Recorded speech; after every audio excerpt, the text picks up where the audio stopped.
Hi, love. So I'm here to share a little more about the do's and don'ts of drinking ceremonial cacao.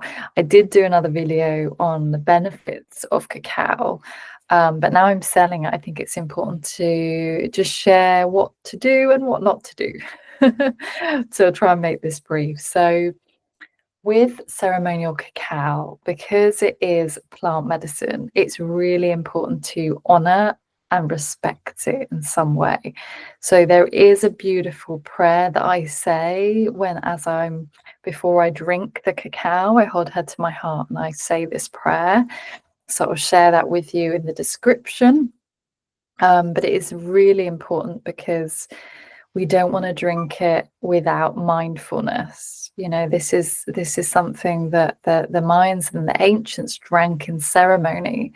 And we want it to be like a little ceremony and a ritual for ourselves to connect with ourselves and our hearts. So really important to create that space with your cacao, like 15 minutes to maybe set an intention, or visualize something you want to bring into your life, or something you want to release.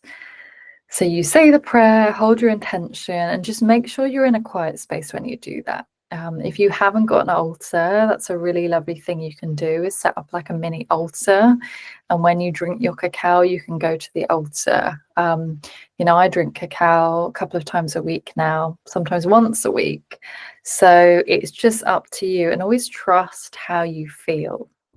Your intuition will know what's right for you. So with dosage as well, I would suggest starting with like a 15 grams as like a morning. You can do it's a morning dose, and then you might increase to 20, see how you feel. A bigger ceremonial dose, I suggest like 30 grams. There are people that suggest more. So do again feel what is best for you and what you need. But also allow cacao to show you what it needs. It is a beautiful medicine to journey with. So if you have longer to go deeper, you can go into a deep meditation and ask her for wisdom, ask her to show you or guide you to what you need to know, right? I'm just looking at my notes so I don't go off course. So do drink cacao. You can drink cacao to help you with grounding, to help you if you're feeling particularly anxious or stressed. That is a really good way to use it. It's really good for gut health. I've said all the benefits in the other video, so I'm not going to go into that too much. And do experiment with her, what you want to mix her with. So I'm going to go on to the don'ts, but cinnamon is a really nice thing to mix her with. You can add some chili powder if you want a bit of spice, or chili, like crushed flakes. Chili flakes are really nice. Tea, lavender. This is again your little ritual, so feel free to play with it. I love just a bit of cinnamon or even just the cacao on its own, so you can have fun with that. Again, trust your intuition. And then with the don'ts, it's really important to not boil your cacao. You don't want it at boiling temperature. So I usually make it with water. So just when you turn it up to a medium simmer, and I will do a video on how to prepare it as well.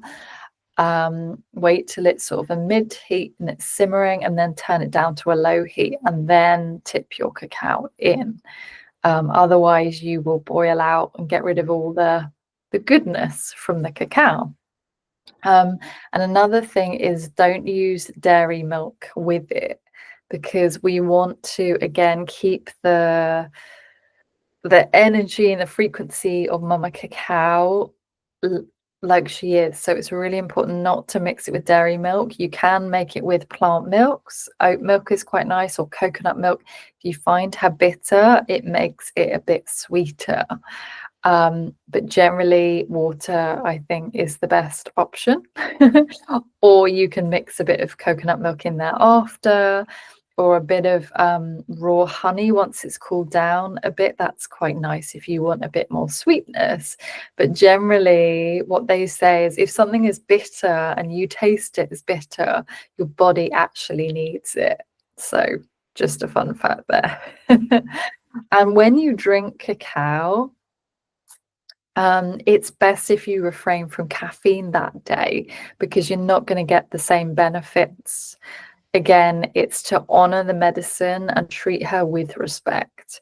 I will admit there's odd times I've accidentally, had cacao and then forgot and then drank coffee later on. Forgive yourself, but generally best not to drink caffeine on the days you have your cacao, just to make sure the medicine is pure. And again, it's giving you those benefits of grounding, that energy that lasts the day, where your energy doesn't spike and crash like some people do with regular caffeine, like coffee.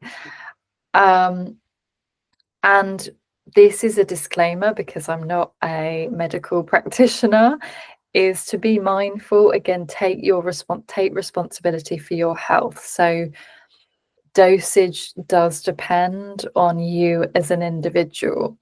And I would never recommend drinking high doses of it if you are pregnant, if you have heart conditions, or you are on antidepressants, because what cacao can do is, especially with antidepressants, is you can end up with serotonin syndrome if you're mixing it with antidepressants. So be mindful. And also, if you're concerned, just speak to your medical practitioner. Just ask them for advice on that. But if you are worried, just start with a small dose. I know people that from my cacao training, a lady had a heart condition. She would just have a very small dose.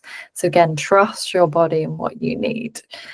And it is always best to have cacao on an empty stomach. So if you're doing it mid-morning, if you're having your breakfast, I would wait at least 2 hours before drinking the cacao if possible.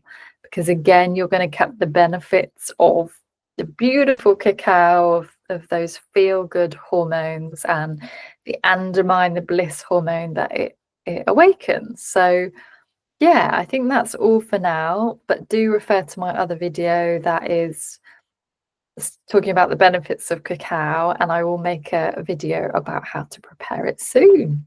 Bye for now.